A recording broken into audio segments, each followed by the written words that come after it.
There is something very important in discipleship that is lost.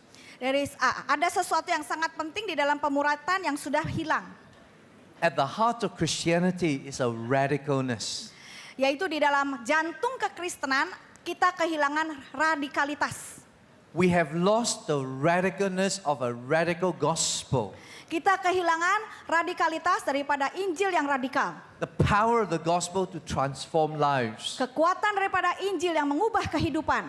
And so as a result, we have lost a radicalness in discipleship. Sehingga akibatnya kita kehilangan keradikalan di dalam memuridkan. The word radical comes from the word radix, which means returning to the roots. Radikal datang dari kata yang berarti kembali, mengarahkan kembali kepada akarnya. Going back to the foundation. Kembali kepada dasarnya.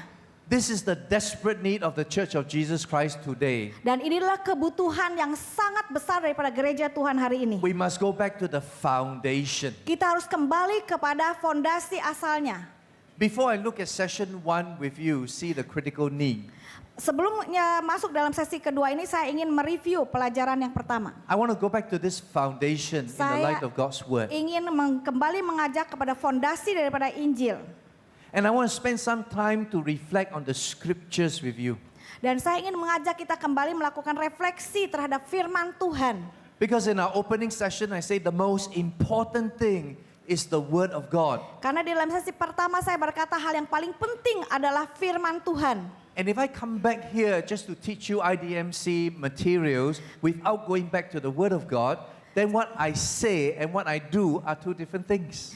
Jikalau saya mengajarkan tentang IDMC yaitu tanpa kembali kepada firman Tuhan, apa yang saya ajarkan dan apa yang saya lakukan adalah dua hal yang berbeda. But because God's word is important, I like to begin our session looking at the word of God. Tetapi karena firman Tuhan itu penting, saya ingin memulai dengan kembali kepada firman Tuhan. But the verse I want to observe with you is one of the most important verses in the whole of Christian discipleship. Dan ayat yang akan kita pelajari adalah yang sangat penting di dalam seluruh pemuritan. Because the foundation of understanding discipleship comes from this verse. Karena fondasi daripada segala pemuritan itu datang dari ayat ini. We learn about discipleship through Jesus. Kita belajar tentang pemuritan dari Tuhan Yesus sendiri. Another way of learning about discipleship is through the disciples Jesus produced. Ada? The disciples Jesus produced. Oh, jadi kita mau memuridkan adalah menghasilkan murid-murid seperti yang dihasilkan oleh Tuhan Yesus. So these disciples took the words of Jesus and internalized it and they live it out in their life with conviction. Jadi murid-murid mengambil pengajaran Tuhan Yesus, menaruh di dalam hati dan mengubah hidupnya dan membagikannya kepada orang lain. One of the most famous disciples of Jesus Salah is satu by the murid name of Tuhan yang Paul. terkenal adalah bernama Paulus. And the apostle Paul understood discipleship. Dan dia sangat mengerti arti pemuritan. And so when he was writing to the church in Galatians, he made a very profound statement about his discipleship. Sehingga ketika dia menulis kepada jemaat di Galatia, dia menulis satu kalimat yang sangat penting tentang pemuritan. In Galatians chapter 2 verse 2, he says, I am crucified with Christ, nevertheless I live. Di dalam Galatia pasal yang kedua ayat 19 dikatakan, aku menyalibkan diriku, tetapi aku hidup, namun bukan lagi aku yang hidup. Yet not I, but Christ live in me. Tetapi Kristus yang hidup di dalam aku. And the life which I now live in the flesh, I live by the faith of the Son of God who loved me and gave himself for me. Dan tetapi bukan lagi aku sendiri yang hidup, melainkan Kristus yang hidup di dalam aku. Dan hidupku yang kuhidupi sekarang di dalam daging adalah hidup oleh iman dalam anak Allah yang telah mengasihi dan menyerahkan dirinya untuk aku. If we want to understand true discipleship, we must understand this verse. Jikalau kita mau mengerti pemuritan yang sesungguhnya, kita harus mengerti firman Tuhan ini. Because in this verse there are two major paradigm shifts Karena that di the dalam Apostle Paul made. ayat ini ada dua pergeseran paradigma yang sangat penting buat saya. They are radical foundational teachings that help us see things in a whole different light. Ada satu dasar pengajaran yang sangat penting yang mengubahkan dan menjadi akar daripada semua pengajaran. The first is the shift from being committed Christians to being crucified ones. Pertama, pergeseran dari menjadi orang Kristen yang berkomitmen menjadi orang Kristen yang disalibkan. Paul says, I am crucified with Christ. He used a special word. Waktu Paulus berkata, aku disalibkan. Paulus memilih kata yang khusus untuk itu. The Greek word is a compound word, sunestaromai. Jadi katanya adalah kata majemuk begitu ya. It has a deep meaning. It means I am co-crucified together in union with Christ. Jadi itu satu kata kompon yang unik sekali. Saya disalibkan bersama-sama menjadi satu dengan Kristus. The emphasis of the word sunestaromai is the idea of together crucified in union with. Jadi kata dasar daripada bahasa Yunani itu bersama-sama disalibkan untuk menjadi satu dengan kematian Kristus. In other words, it's a word that is in complete identification with Jesus. Jadi artinya satu kata yang menggambarkan satu identifikasi yang menjadi satu secara utuh dan sempurna dengan Tuhan Yesus. How can a man or woman be in complete identification with Jesus? Bagaimana pria dan wanita bisa menjadi satu identifikasi yang menjadi satu sepenuhnya dengan Kristus? After all, there's no perfect man or woman, no perfect Christian. Kita tahu bahwa tidak ada pria dan wanita yang sempurna sebagai orang Kristen, bukan? If you are perfect Christian, tell me I like your autograph. Kalau kamu adalah orang Kristen yang sempurna, kasih tahu saya suka berfoto selfie dengan kamu. None of us are perfect. Tidak ada orang yang sempurna. So if none of us are perfect, how come Paul can say I am crucified in complete identification with Jesus? Kalau tidak ada orang yang sempurna, bagaimana Paulus bisa berkata bahwa dia menjadi satu secara sempurna dengan Kristus? He wasn't talking about perfection, he was talking about something else. Perhatikan, Paulus tidak sedang berbicara tentang kesempurnaan, dia sedang berbicara tentang sesuatu hal yang penting lainnya. His complete identification of Jesus is because he has died to himself. Satu identifikasi yang sempurna dengan Kristus adalah karena dia mati terhadap dirinya sendiri. This is the problem with the Christian church today. Dan ini adalah problem dari gereja Tuhan hari ini. We have committed leaders, Kita but we punya have not pemimpin yang crucified berkomitmen, ones. tetapi tidak menyalibkan dirinya. Jesus is not looking for committed Christians. Tuhan Yesus tidak mencari pemimpin-pemimpin yang berkomitmen saja. He's looking for crucified ones. Tetapi dia mencari pemimpin-pemimpin yang mau disalibkan. He's looking for those who die to their own agenda. Dia mau mati terhadap agendanya sendiri. He's not looking for perfect Christians. Dia tidak mencari orang Kristen yang sempurna. He's looking for those who will surrender their lives to him. Mencari orang-orang yang mau menyerahkan dirinya kepada dia. George Mueller was asked about the secret of his spiritual life. George Mueller ditanya tentang rahasia kehidupan rohaninya. And this great man of God wrote in his journal that was his secret. Dan orang yang agung ini menuliskan rahasianya di dalam sebuah buku. George Mueller wrote there was a day that George Mueller died. Dan dia menulis buku itu pada hari di mana dia mati. Died to his own will. Mati terhadap keinginannya sendiri. Died to his own agenda. Mati terhadap agenda pribadinya. Died to his own preferences. Mati terhadap segala kesenangan-kesenangan pribadinya. To follow the will of God in Christ. Untuk mengikuti keinginan Tuhan Yesus. The invitation of Jesus to discipleship is come and die.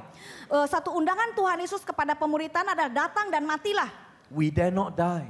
Tetapi seringkali kita tidak mati. So we are only committed. Kita cuma berkomitmen. Committed to the church. Berkomitmen kepada gereja. Committed to leadership. Berkomitmen kepada kepemimpinan. Committed to the things of God. Berkomitmen kepada hal-hal yang rohani. Committed to IDMC conference. Berkomitmen kepada konferensi IDMC. But we are not crucified. Tapi kita belum menyalibkan diri. We have not died. Kita belum mati. The Apostle Paul says in 1 Corinthians chapter 15 verse 31, I die daily. Di dalam 1 Korintus pasal 15 ayat sekian dikatakan setiap hari aku mati. Jesus said in Luke 9:23, take up your cross daily and follow me. Di dalam Lukas pasal 9 ayat 23 mengatakan, pikulah salibmu dan ikutlah aku. The cross is not for decoration. Salib itu bukan untuk dekorasi. The cross is the Roman instrument of death. Salib adalah satu alat orang Romawi untuk membunuh seseorang, mati untuk mati. And when Jesus said take up your cross daily, it means you die to yourself daily. Ketika Tuhan berkata, pikulah salibmu setiap hari, artinya kita disuruh mati setiap hari, diri kita mati setiap hari. Discipleship is a daily thing. Pemuridan adalah hal yang sehari-hari. Not just a weekly Bible study or weekly discipling. Bukan belajar Alkitab mingguan atau pemuridan mingguan. But here's the great challenge to Christianity, major paradigm shift.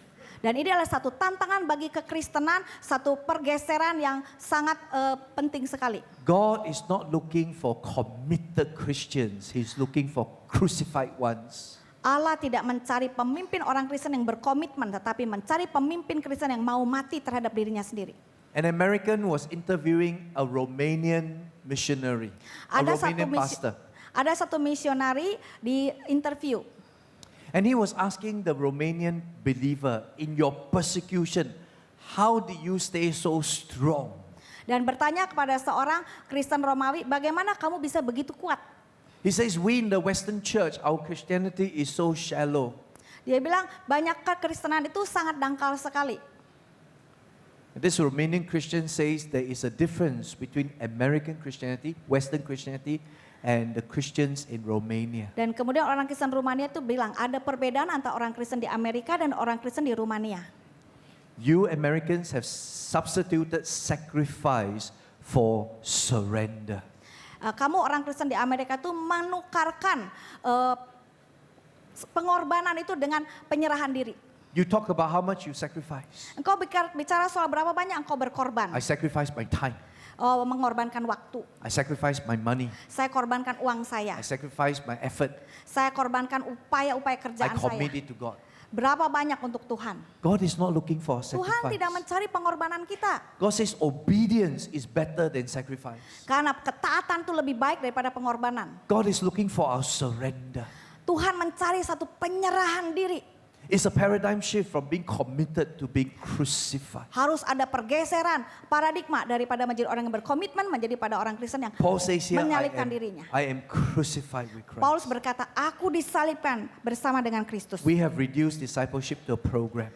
Kita sudah mengecilkan pemuritan menjadi sekedar program. But we must understand, it is Tapi kita harus people. mengerti, It is people, not programs, that disciple people. pemuritan itu tentang manusia, bukan program. It is people, not programs, that disciple people. Bukan program, tetapi pemuritan yang memuridkan orang. What kind of people will produce crucified disciples? Orang seperti apa yang dihasilkan dari pemuritan kita yang menghasilkan orang Kristen yang bisa menyalibkan dirinya? Only crucified disciples reproduce crucified disciples. Hanya murid yang menyalibkan dirinya bisa menghasilkan murid lain yang menyalibkan dirinya. I am crucified with Christ, Paul says. Paulus berkata, aku disalibkan bersama dengan Kristus. If you attend all the discipleship conferences in the world, it is useless if we are not crucified with Jesus. Jikalau kita menghadiri seluruh konferensi pemuritan di dunia, itu akan menjadi sia-sia jikalau kita tidak menyalibkan diri kita bersama dengan Kristus. You must understand this about being crucified. Kita harus mengerti apa artinya disalibkan. Being crucified is like pregnancy. You cannot be a little pregnant. Either you're pregnant or you're not pregnant. Disalibkan itu seperti hamil, nggak bisa setengah hamil. Hamil iya, nggak iya. Harus benar-benar hamil. You cannot be a little crucified. Kita nggak bisa sedikit disalibkan. Either you are crucified or you are not. Pilihannya adalah engkau disalibkan atau tidak disalibkan sama sekali. Somewhere in your Christian life and my Christian life, we Sesuatu must di make dalam a kekristenanmu decision. dan di dalam kekristenanku harus membuat satu keputusan. I am crucified with Christ. Aku disalibkan bersama dengan Kristus. All that I have, I surrender to Him. Sepanjang hari aku menyerahkan hidupku. No longer my will.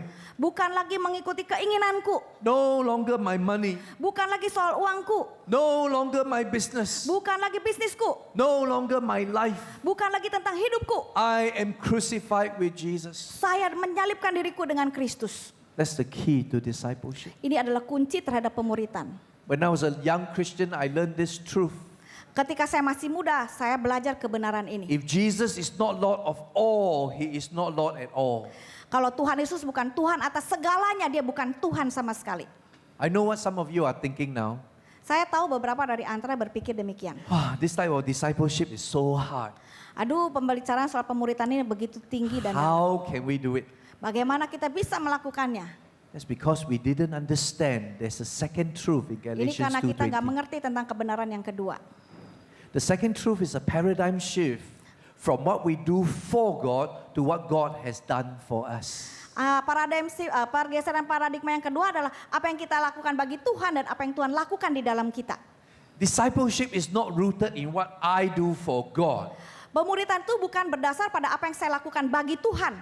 Discipleship is rooted in what God has done for me. Pemuritan itu berakar daripada apa yang Tuhan sudah lakukan untuk saya. Paul says, this life I live to Christ, unto Christ. Dan Paulus berkata, hidup yang kuhidupi sekarang di dalam daging adalah hidup oleh anak Allah. I live by the faith of the Son of God who loved me Aku and hidup. gave himself for me. Aku hidup oleh iman akan anak Allah yang mengasihi aku dan menyerahkan hidupnya untuk aku.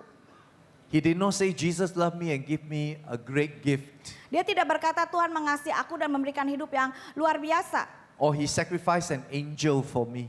Atau dia berkata dia mengorbankan malaikat untuk saya. No, Paul Tidak. says he loved me and Paulus gave berkata, dia mengasihi himself. aku dan memberikan dirinya sendiri. He gave himself. Memberikan dirinya sendiri.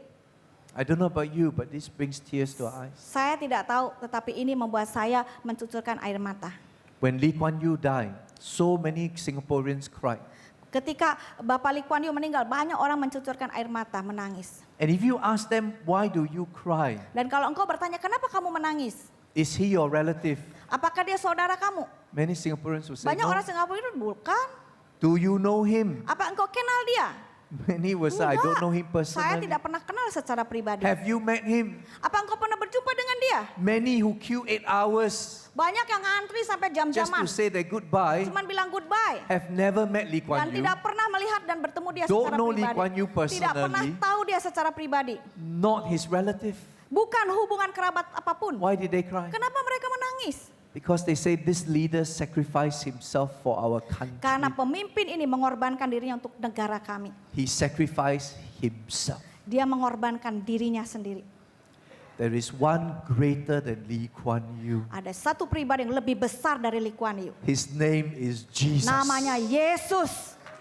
And he sacrificed himself Dia for mengorbankan us. dirinya untuk kita. This is the heart of discipleship, Ini adalah jantung daripada pemuritan. where our hearts come in deep, deep gratitude. Ketika kita keluar satu penghargaan yang tinggi akan Tuhan Yesus. My God died for me, Allahku mati untukku.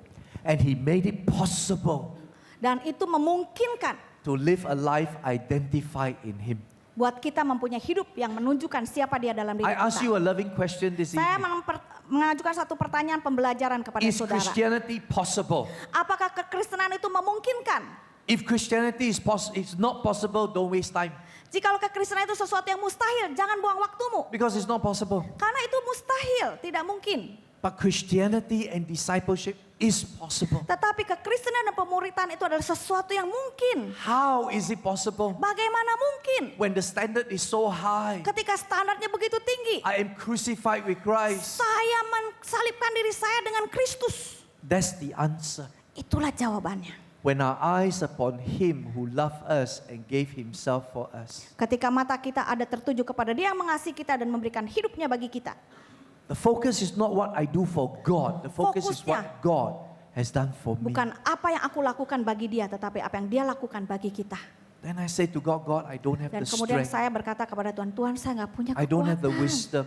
Saya nggak memiliki kemampuan. But I love you Tetapi saya mengasihi engkau. because you love me Karena engkau mengasihi aku. and you gave yourself Dan engkau for memberikan me. dirimu bagiku. That's the secret of discipleship. Inilah rahasia daripada pemuritan. Everything I teach you these 2 Segala hal yang days saya ajarkan kepada saudara hari-hari ini. would not mean anything Tidak akan berarti apapun. if you don't know this secret to Kalau Anda discipleship. tidak mengerti rahasia pemuritan ini. That the call to radical discipleship Bahwa inti daripada pemuritan yang or radikal being crucified and identified with Jesus adalah penyalipan diri dan mengidentifikasikan diri dengan Kristus. is possible when we embrace his love for us. Itu sangat mungkin kalau dia memeluk kita di dalam kasihnya. I was attending an Asia conference for the Evangelical Free Church, EFC. Saya menghadiri satu konferensi Evangelical Free Church tahun lalu. Different countries send different leaders to represent Banyak negara Asia. mengirim utusan yang berlainan untuk menghadiri konferensi kami. One Philippine pastor stood up Seorang and he pendeta shared a Filipin. testimony. Dia membagikan kesaksiannya. He said, several years ago, I attended IDMC conference. Dia bilang 7 tahun yang lalu saya menghadiri konferensi IDMC. My heart was spiritually dry. Hati saya kering sekali. At the end of the conference, I came up and said to Pastor Edmund Chan, can you pray for me? Dan pada akhir konferensi saya datang kepada Pastor Edmund dan berkata, bisakah engkau berdoa untuk saya?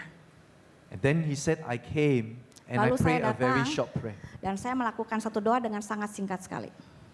He told the leaders gathered that Pastor Edmund prayed for me this short prayer. Dan dia membagikan pada kumpulan pemimpin, inilah doa pendek dari Pastor Edmund untuk saya. Lord,